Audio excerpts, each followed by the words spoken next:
ते येऊन बघतो तर काय ट्रॅक्टर अडकलो होतो बघा, लागला तर भाऊ झोलं द्यायला.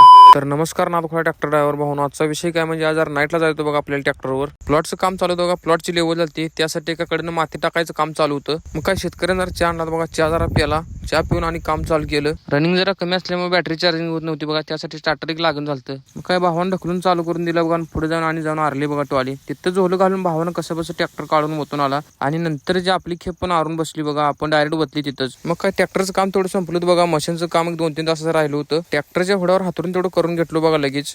तर मित्रांनो आता मशीनचं 2-3 तास काम आहे, नंतर ट्रॅक्टरचं काम आहे. त्यासाठी जरा आता झोपा म्हणलं, झोप पण यायला लागली ती.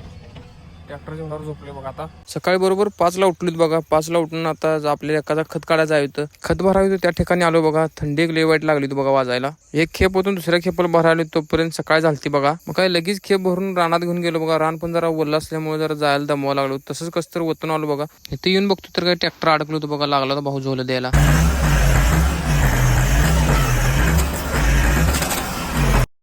शेवटी भावानं झोलं देऊन काय होणं काढला बघा कसं तर. मग नंतर आपलं ट्रॅक्टर लावलं बघा भरायला. ती खेप घेऊन रानात आलो बघा. रानात येऊन फळकं पाडतोय तर काय खालच्या साईडचा यूज मोडून निघाला बघा. कुठली पनवती मागे लागल्या काय कळण झाले. ती खेप होतं बघा, डायरेक्ट भरायचं होतं त्या ठिकाणी. इथे येऊन बघतो तर काय इथं पण येऊपर्यंत ट्रॅक्टर अडकलो होतो बघा आणि त्यात 575 स्टार्टर लागून झालं. ट्रॅक्टर बंद पडला होता बघा. शेवटी मशीननं खात काढला टॉलीतला, मग ट्रॅक्टर बाहेर काढलं.